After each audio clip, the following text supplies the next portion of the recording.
முக்கியமான ஒரு விஷயம், நம்ம இந்த டெல்டா பகுதியில் இருக்கிற விவசாயிங்க ஒரு கொடுமையா ஒண்ணு அனுபவிச்சுட்டு இருக்கிறாங்க. அந்த புகார் ஒண்ணு வந்தது. அது என்னன்னா, இந்த மாவட்டத்தில் இருக்கிற இந்த கொள்முதல் மையங்கள்ல இந்த நெல்ல ஏத்தி இறக்கிறதுக்கு, அதாவது லோடிங் அண்ட் அன்லோடிங், அதுக்கு ஒரு 40 கிலோ மூட்டைக்கு 40 ரூபா கமிஷன் வாங்குறாங்களாம். அரசாங்கமே ஒரு மூட்டைக்கு 10 ரூபா கொடுக்கறாங்க. ஆனா இவங்க அதுக்கு மேல 40 ரூபா கமிஷன் வாங்குறாங்க. ஒரு டன்னுக்கு 1000 ரூபாய் கமிஷன்.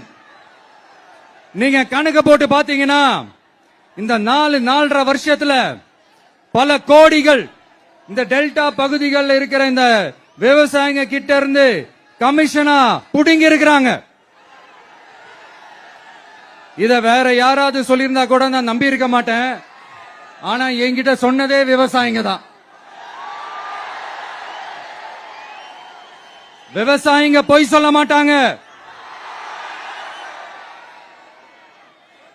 சிஎம் சார்,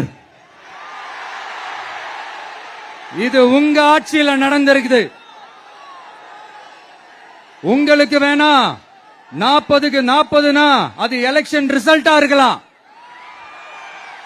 ஆனா இந்த டெல்டா பகுதியில் இருக்கிற விவசாயிகளுக்கு 40க்கு 40னா அவங்க வயித்துல அடிச்சு நீங்க வாங்கின அந்த கமிஷன்.